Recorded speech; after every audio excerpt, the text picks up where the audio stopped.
What Yeah. about the craziest media moment? Well, I think that fellow Matthew Dowd put on a disgusting performance after the death of the great Charlie Kirk when he made those awful comments for which he was sacked, basically trying to say, well, really, he deserved it. And Let's take a secondly, listen. We have the grab, oh, Michael. Let's just take a listen you now. do. Great, great.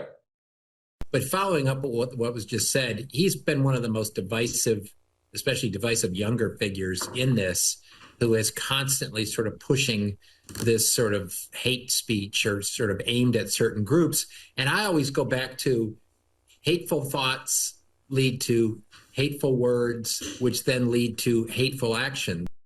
Yeah, absolutely disgusting, suggesting it Oh, was his fault. Just that appalling. is sick. That is sick and wrong on so many levels. I mean, could you have seen a more respectful person than Kirk?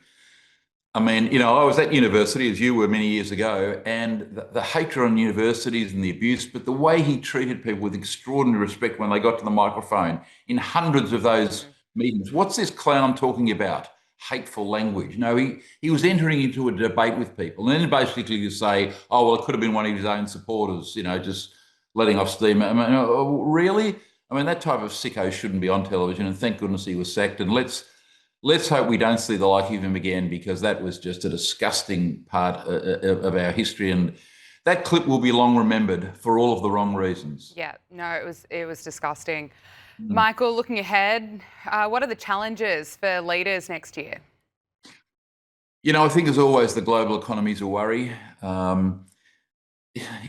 Too many Western governments have such debt levels, it's beyond belief. One of my criticisms of Trump is that the big beautiful bill is going to take American debt from 36 to 39 trillion US dollars. That's serious money. I mean, sooner or later, Western governments, because there's so much pressure on them to increase defence spending and social services, they're massively increasing their debt. There will be a day of reckoning. So, what would be hopeful in the next couple of years is for the OECD to get together, and both the G8, the G20, to basically say, hey, our debt levels are so severe, we can't keep spending money beyond our capacity to properly run our economies. So I think the challenge for the next year and the year after that is, how do we get governments who've got surplus budgets paying down their debt and living within their means, because they're just leaving. It's not just Trump, Australia's worse. We're just leaving huge deficits, these legacies, which we're leaving for our children and and their children, and it's a shocking legacy we're leaving. And so the focus on international growing debt in Western nations, to me, is right up the top of the list of things that need to be properly examined. Well, speaking of spending money, let's talk about Annika Wells. Just quickly, Mm. finally, there are calls for Communications Minister Annika Wells to stand down amid the controversy of her use of taxpayer funds, charging taxpayers 100 grand to attend a 3-day summit in New York, a trip to Thredbo. Michael, should she resign? Well, I think she probably should. I mean, she's not the only person that's done this. But if you look at a list of expenses, I mean, she goes to the tennis, she keeps the Commonwealth driver car waiting for 7 hours, and spends $1,000 whilst the car's waiting outside.